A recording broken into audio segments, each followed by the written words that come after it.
So I just wanted to welcome everybody. Thank you for joining me today during your lunch hour. So like Dana mentioned, this is intended to be interactive. And so I'd love, as we kind of go through this, definitely chime in, add your thoughts. But let's jump in.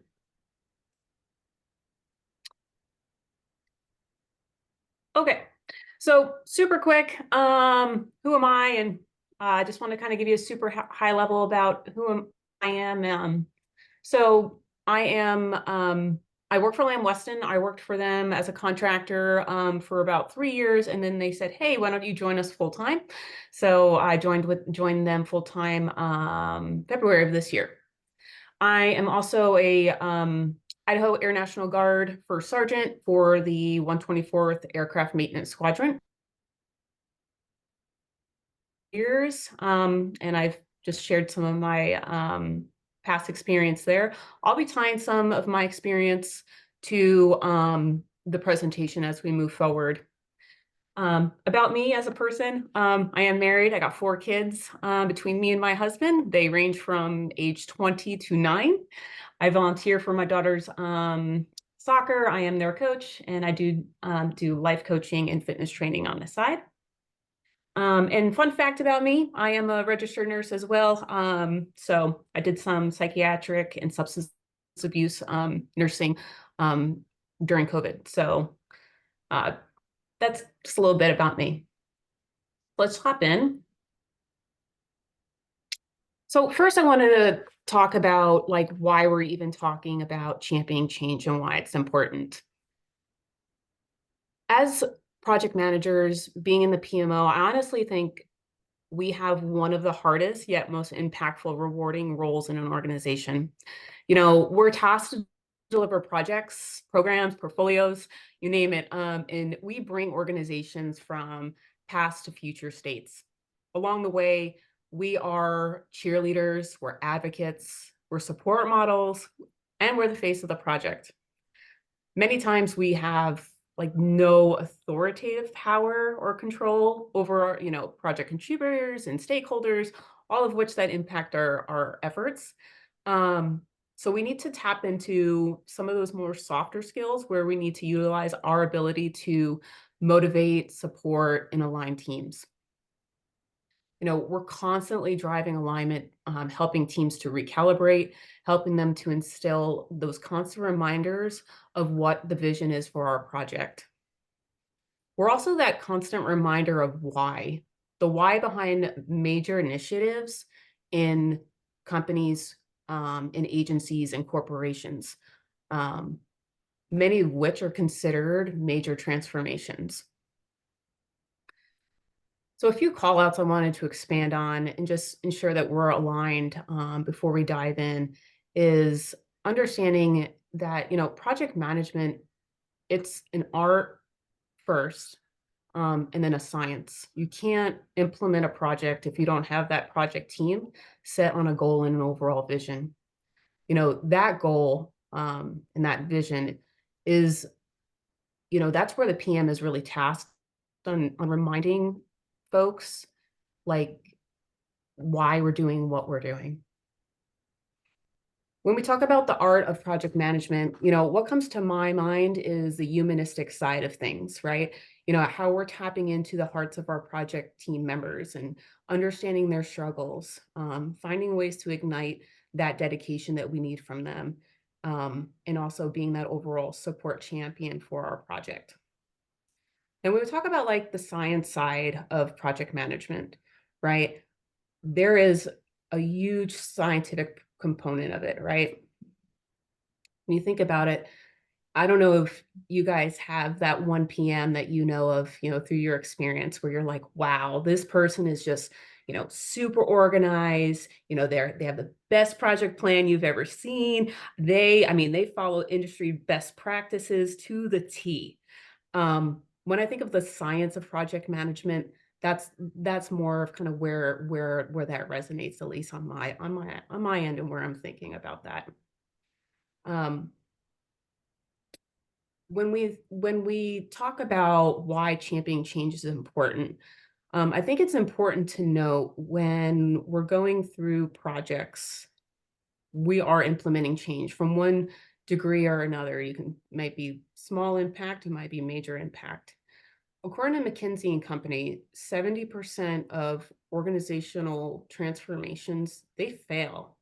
Now you might be asking, like, why does that even matter? Well, the reason being is because these transformations are rooted from a project, one way or another. So, according to the Harvard Business Review, most efforts, they are overmanaged and underled. And when I read that, like, I had to think about that for a second. I'm like, wow. So most 70% of efforts fail, and most of it is because they are overmanaged and underled. So to me, I was like, that really means that, like, as a PM, we have that active role and ability to influence um, this downtrend. We have a way to impact it and maybe move away from 70% failure. So let's just hop into our agenda. So we're going to just capture and go over management versus leadership. Both aspects of these are important when it comes to championing change. We'll talk about what PMs do manage and what they do lead. I would like to have like a dialogue about change failing in projects. I'm sure we all have vast experience and opportunities to share about those. And then I wanted to hop into John Kotter's 8-step change model. In John Kotter's 8-step change model, a lot of this material is based on his best-selling book on how to lead change.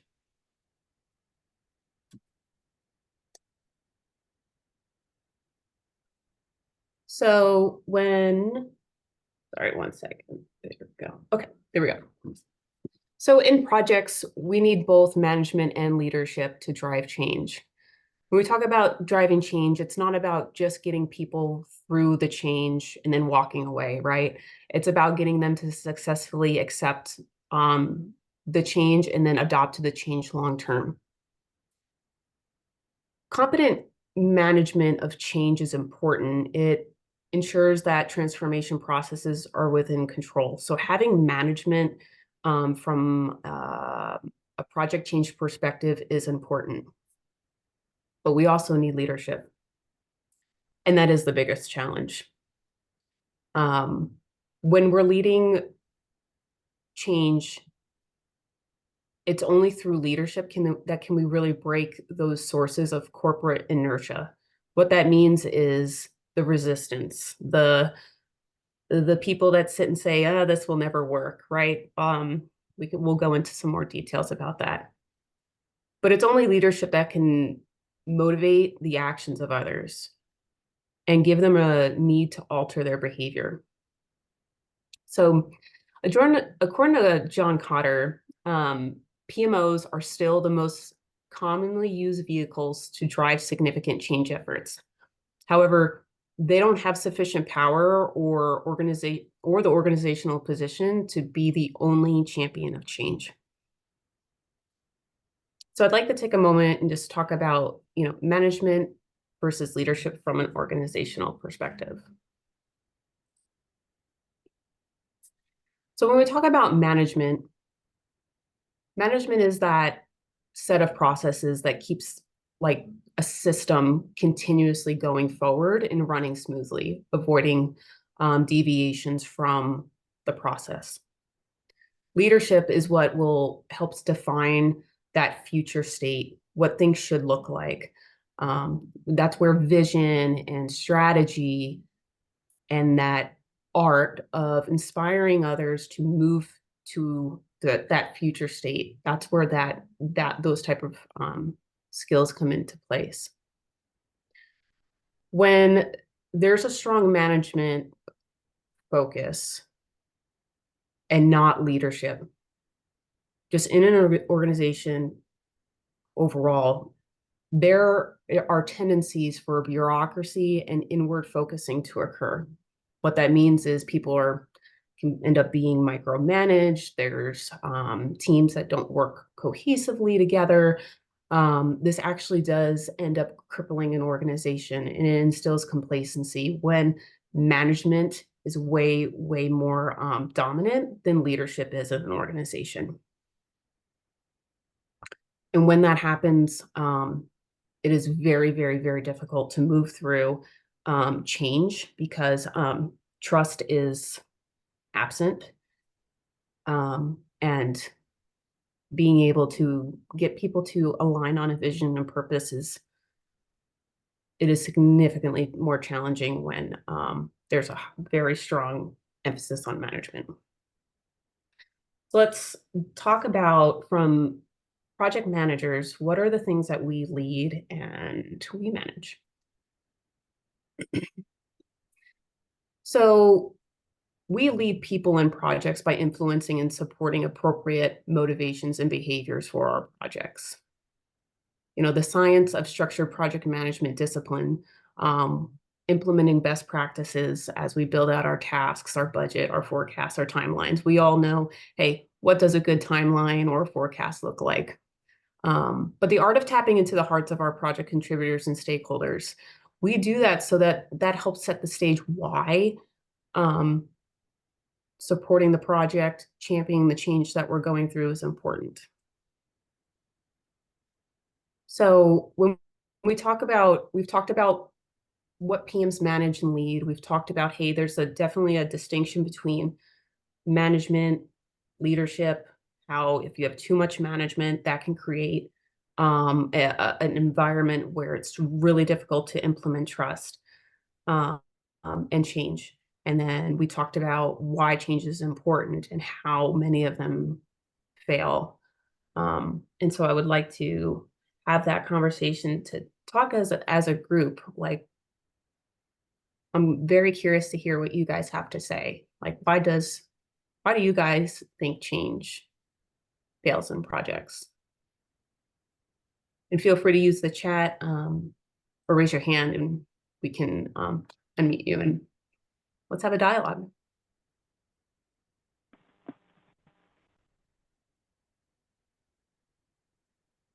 Kristina, in my experience, one of the biggest factors is that the project does not have a strong or engaged sponsor, and therefore, in those cases like that, it will fall to the PM to drive it, and that's really not the right role for the PM. So that's been my experience. Ashley said change fatigue. Let me roll up to the chat here.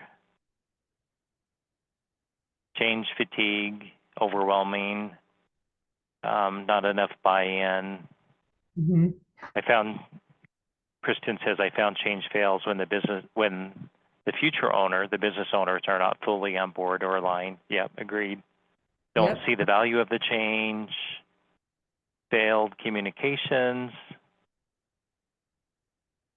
Processes internally outside of project scope don't support the change. That's from Maddie.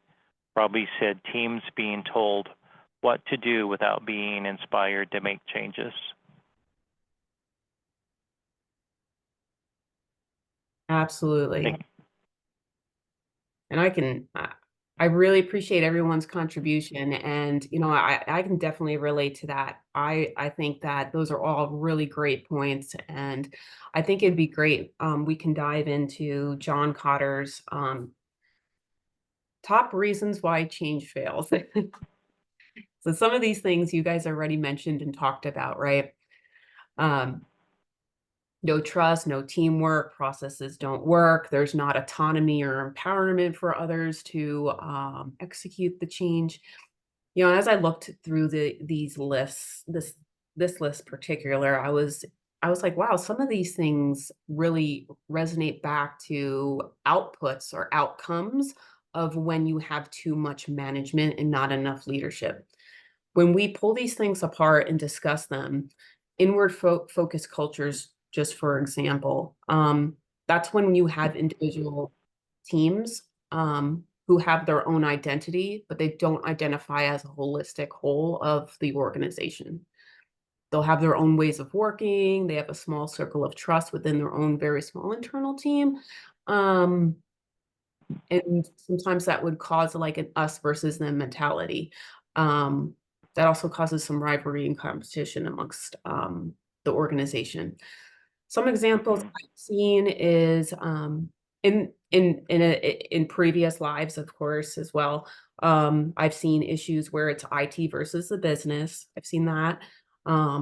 And on the, for example, on the military side, I help my commander with morale, support, and discipline for our squadron. And so I've seen challenges where we have maintainers, people who maintain our aircraft, and then versus like the pilots, the people that fly them. Um, Sometimes they don't always get along. And when we look at like, for example, arrogant attitudes, when I look back on some of my previous engagements, many times I've seen this where we have established organizations who've been around for a long time. For example, like a compliance agency. I've worked with, an example is like working with Center for Medicare and Medicaid Services, CMS, trying to implement change in a organization such as that that's so structured, that's been around for a long time, that is mostly compliance and regulatory focused. That's hard. That's absolutely hard. And then also lack of leadership in middle management. We'll dive into that a little bit more.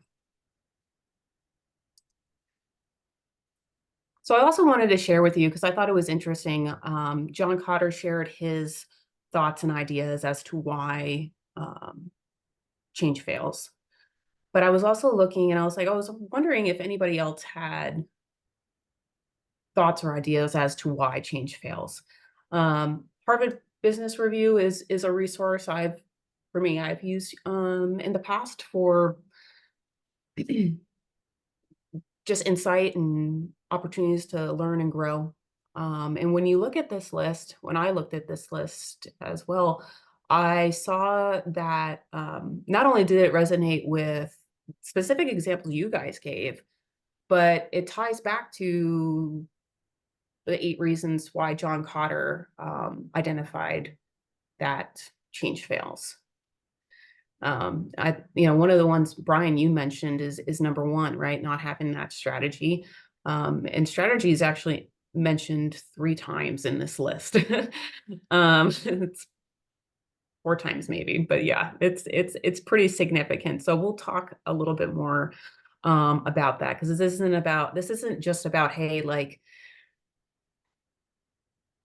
we know we need to do change better, but John Kotter does offer an 8-stage process that we'll start to walk through.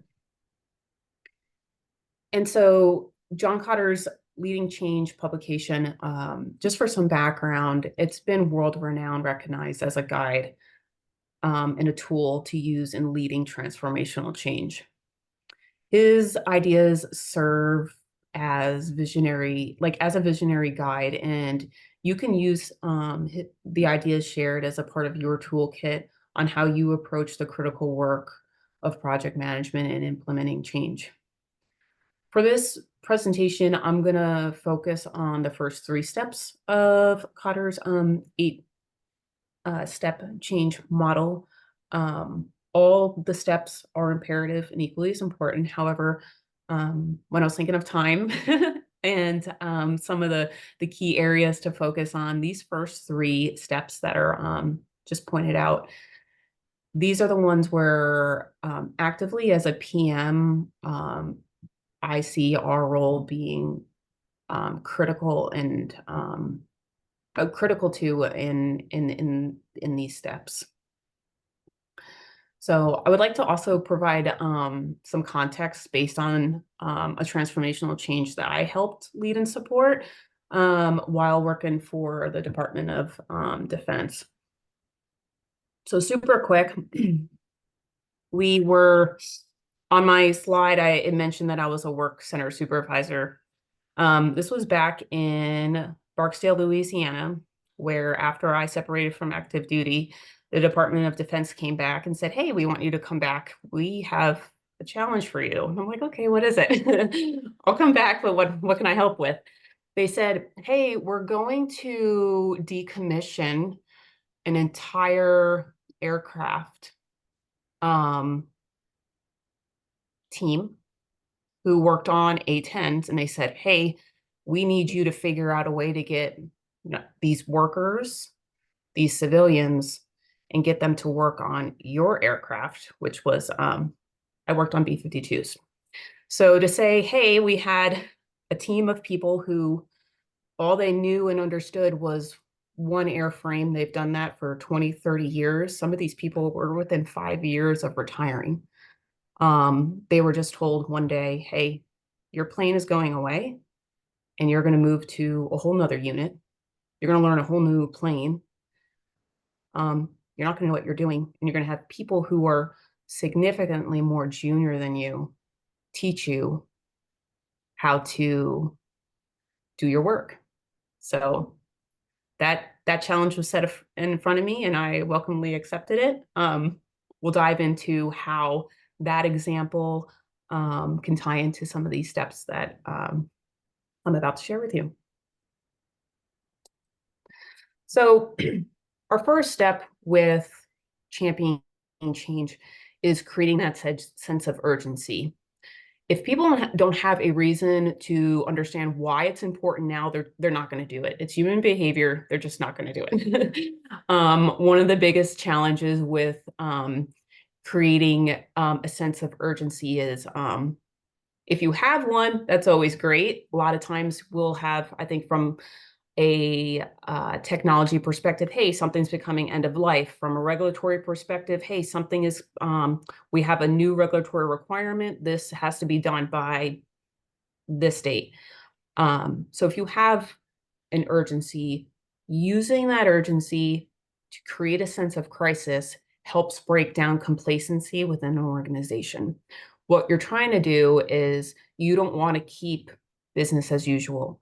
You are trying to break those forces down, disrupt the status quo, and get people and ignite them, not just from a logical perspective, but also from a motivational and from their heart, getting them to move in a new direction, not staying stagnant, moving forward with change. For my specific example that I just shared, that sense of urgency was set in place because there was a date put in front of others, and they said this is when this change is happening. If you want to keep your job, then this is what you're doing, right? So that was in place. However, let's chat about middle and lower management. The piece about this that's so important that when I first read John Kotter's book, I was like, oh, now I understand. You can have a leader at the very top championing your change.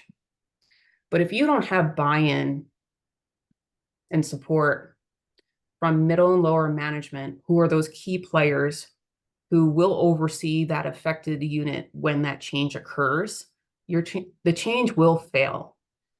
I can't say how many changes I've heard of in the news, changes that I've been a part of, where you have that one CEO or that one person doing, championing it, but nobody else is following. There has got to be middle and lower management engagement who have the autonomy to support and also add value to that change. I think it's, I'm sorry. We have a hand up from Ashley. Absolutely. Ashley, do you want to talk?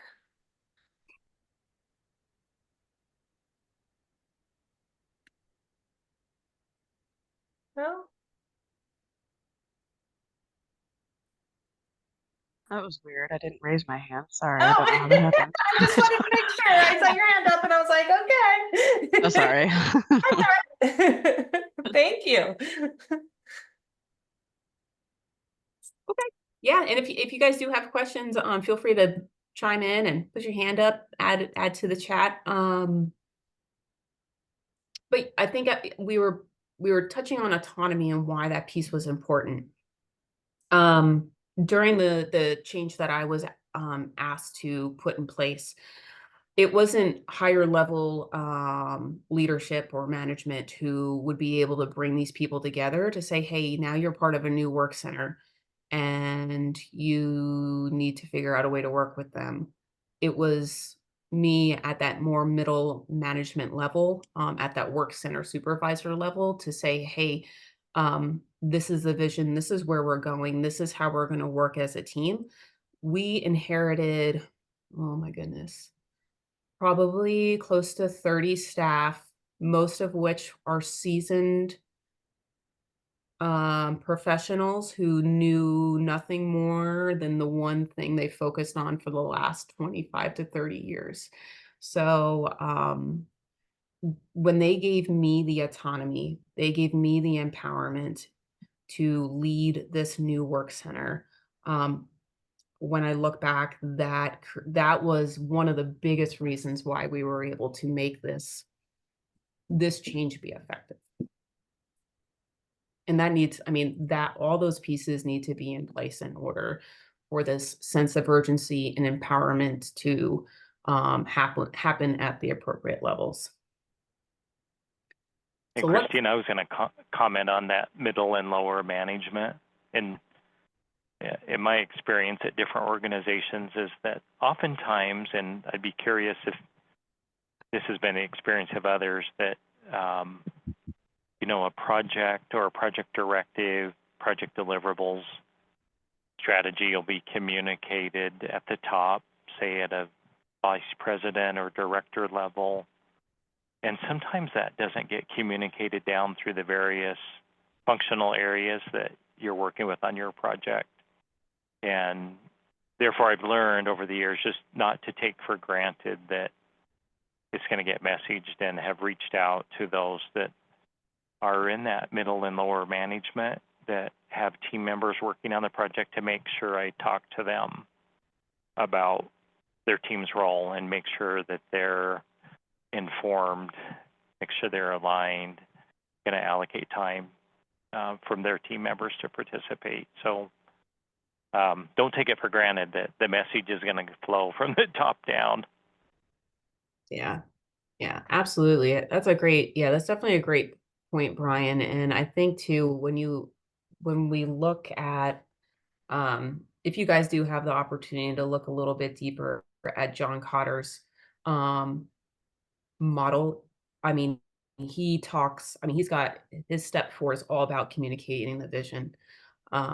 So he's got great tips on how we can continue to help drive and bring that communication to all the right stakeholders. So in Kotter's next step of his model, he talks about building a coalition. And what's important about this group of people is these coalitions are successful if there's a few things in place. First of which must be trust. Trust must be present. When you have trust, you're able to create that team who can create teamwork. Without it, this coalition would fail. And we'll talk more about some things to avoid. Only when all the members of this coalition deeply want to achieve the same objective does that real teamwork become feasible. That's when they'll be able to go out and champion and help support the change. Because as somebody already mentioned, sometimes it just gets pushed back to the PM to help drive the change. And that's not the most appropriate place for that to sit. So when we talk about where that should sit, it actually should sit at your coalition. So what binds these people together? Why are they a coalition? What would make them successful? It's their collective commitment to excellence. They all should have that real desire to make the organization perform to the highest level. They are in it for the team. And when we do have the right combination of having a common goal along with trust with the right people, this makes way for a powerful coalition team. This guiding coalition, they have the capacity and autonomy to make needed change happen, despite the forces of resistance and inertia. It helps they'll help create the vision. They're going to help communicate that vision. They're going to help spread that vision. And they help empower others to take action and to build on short-term wins. And they also establish and maintain credibility of the change. When it came to the change of my example that I shared, this change was, the federal government said, hey, this is the direction you're going. So there really wasn't a lot of feedback back. This is the direction. However, getting that group of people to come and work on a nuclear capable aircraft that they've never worked on before, getting them certified, getting the medical clearance. I mean, there was a lot to this.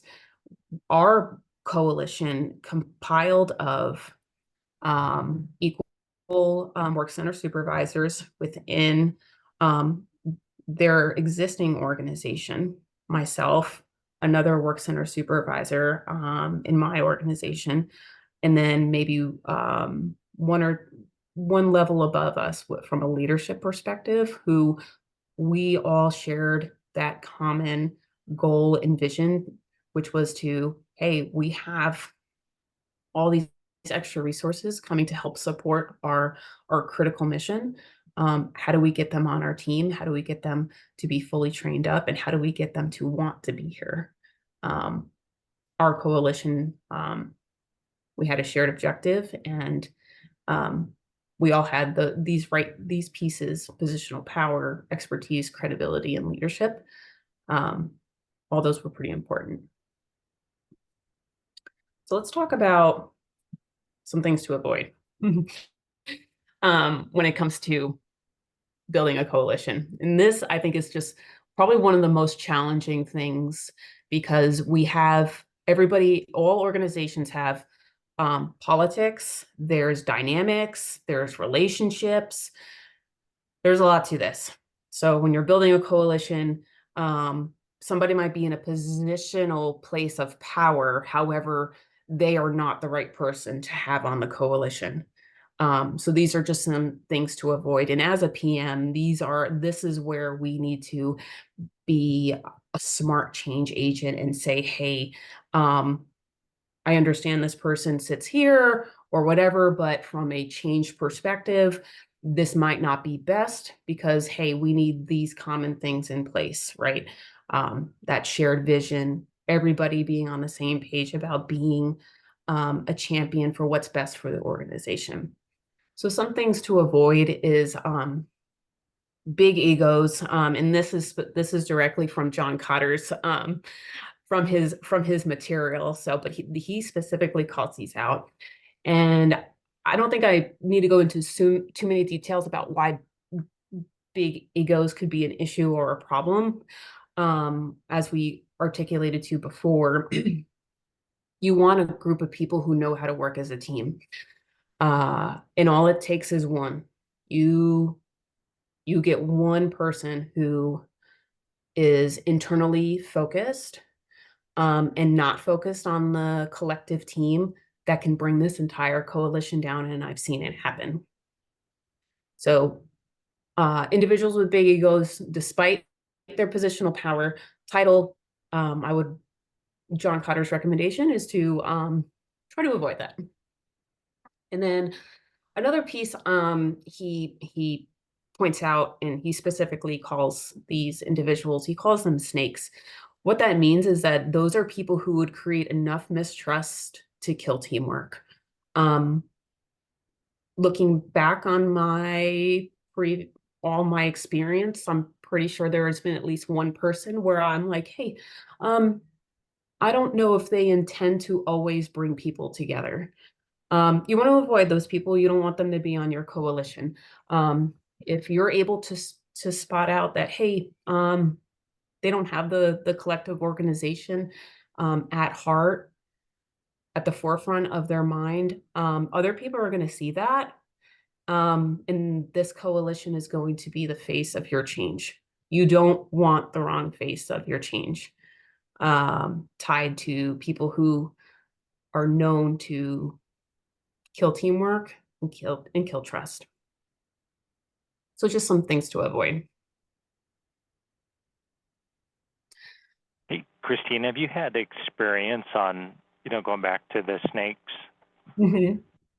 nomenclature on, and not having them on your team?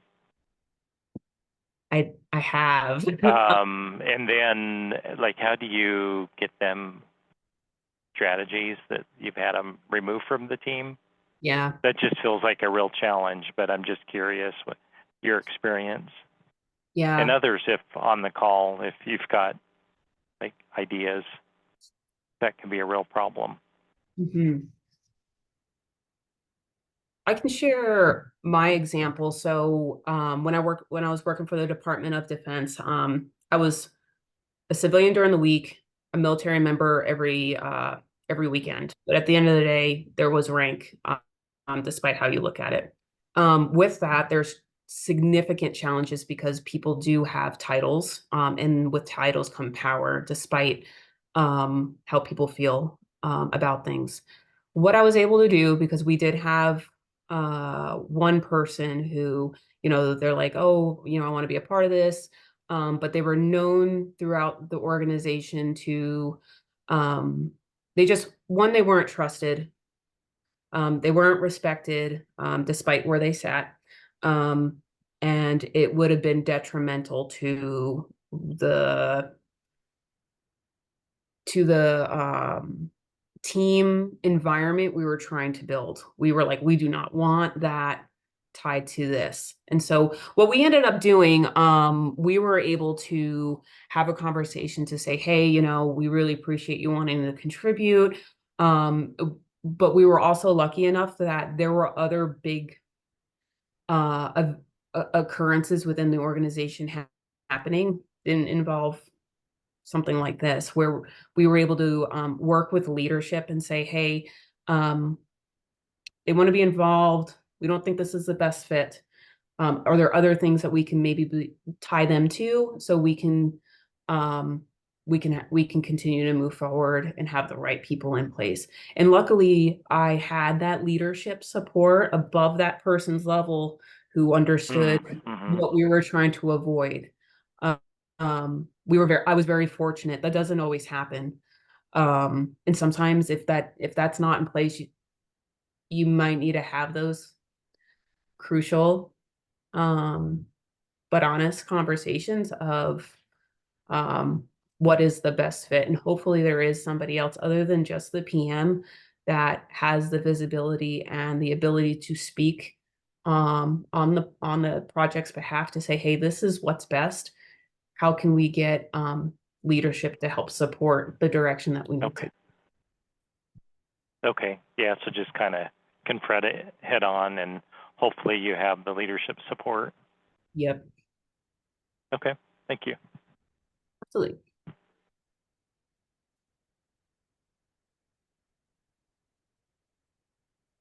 So when we're talking about building this coalition, we mentioned like they're going to be tasked to make change happen. We talked about finding the right people, ensuring that they have a sense of trust amongst each other. When we talk about that, I've done this before, not just in this specific example, but in other change efforts where I've had to bring people from different work groups, work streams, different parts of the organization, and bring them all together. They had nothing in common. They did different jobs. They didn't know anybody. Like it was team building 101. And so when we talk about like creating trust, And you know, from my experience being in the military, I've worked with people from all over the world, all different backgrounds. It's crazy how you can take people with so little in common and bring them together to make them a team. That art of bringing people together to establish trust, to build a common goal, that's part of building a coalition. When we're doing that, that goal needs to be logical, like it makes sense, but it needs to be appealing to the heart. And the reason why John Kotter calls this out is we got two check marks we got to make. One is it makes sense, but also it's internally motivating for others to want to jump in, because human nature is resistance it's resistance to change. So this coalition, what they're going to be doing is they're going to be creating a vision. They're going to be creating some strategies. So in John Kotter's third step, he talks about developing vision and strategy. When we talk about vision, and I did share Apple's version at the vision statement at the bottom, to make the best products on earth and to leave the world better than we found it. Pretty specific, very clear. We'll go over some context on this. It clarifies that general direction for change. It's there to help motivate others to take the action of where the change is going to go, where it's going to bring them. It also helps unify different people. Everybody can get behind, for example, leaving the world better than we found it. It's really hard to like see that statement and be like, oh no, like it's hard to say that, right? So it's definitely like a good example of this, for this statement is that's definitely capturing. And it's also it should have a motivational action behind it, creating the best products. That is very clear, and it's an action to do so. So good vision statements, it should define the core focus of an organization and where they're going. And it's not just the organization, it's your change, right? What it is that you're trying to implement. It also reflects new and existing core values. It provides the direction for where you're going. It inspires and it should excite employees and customers. And it should also articulate and explain what makes the organization, makes this change unique. And as you look at Apple's vision statement, not everybody can make the best products on earth. That's very specific to them and what their vision is. So some must-haves are, it needs to be imaginable. People can sit there, they can think of it, and they can see it in their mind, but they can also feel it. They can feel it in their heart, so that triggers it to be desirable. Feasible, right? We're not gonna say, hey, we're gonna go live on Mars in 3 years, right? Like, okay, let's be real about what can be done. So it needs to be feasible. People feel like, hey, this is actually something I can strive to, I can get to. And I've seen vision statements that are very broad. They should be more focused, but yet flexible, and you should be able to communicate it. Vision statements should not be a page long. A statement is good. They can probably expand to 2 or 3 sentences, but anything longer than that, I don't know if when I was looking into, hey, like some really good examples of vision statements, they were between 1 and 3 sentences. So just some tips and tricks to just think of as vision statements are put together. And so I know we're coming up on some time that we've come closer to the end of time. So I wanted to do a super quick summary.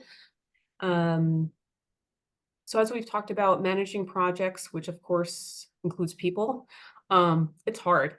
It is an art and it's science of discipline, emotional intelligence, and human connection while also following industry best practices.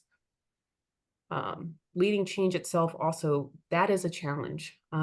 We've talked about that, hey, this is about capturing hearts and minds of people and bringing them from a past to future state. I think one of the most rewarding things as a PM, and I hope we all can relate to this, is when your project closes and you know at the end of the day, hey, you can look back and you see, I remember seeing the organization one way, and now after this change, look at where we are. I know as me as a PM, that was my why. I was able to look back and smile and say, hey, you made a step in the right direction. I would recommend, so we did review Kotter's eight-stage model. We did conduct more of a deeper dive on steps 1 through 3. I do encourage additional self-education and awareness by reading his book. He does not pay me. He doesn't endorse me by any way. I've just used his material in so many of my personal experiences. And when change has gone rogue, I have always reflected back at his insights, and it helped keep me grounded. So I do encourage you, if you do have an opportunity to pick up his book and read it, taking some time and get your own takeaways so you can apply them to your project management practice. Kristina, And we yes. have a question from the audience from Kristen. She asks, do you create a vision statement and strategy for each project? And is there a separate item from is this a separate item from the project business case? I think you can have a vision for any project you do. So I think that's a great question. I think the amount of effort, time, hey, do you need to build a whole coalition behind an effort? That's something to make a best judgment on. We were implementing ITSM, so IT service management, in an organization who's never done it. I mean, it was they never did anything close to it, but here we are, and we're implementing all of ITSM in that environment. And so we had to go through and really systematically go through these. We went through this entire stage model. We went through that. But when you have smaller projects, I do think a quick vision statement of, hey, this is what we're aiming to do. I definitely think that's definitely a great practice. And your vision statement can originate from your business case, because the business case should be able to capture the why behind why that investment is important for the organization. So absolutely, yeah, great question. Dave mentioned that they're actually reading that book as part of BSU's MBA program. Oh, that's great. That's great to hear. So yeah, I'll second that then. Yeah, it's a great resource to have in your toolkit, especially as you move forward with like your education, and when big transformations happen, this is a really good model to use. And I wanted to thank you everybody for your attendance and your continued pursuit on being a lifelong learner. I appreciate your time.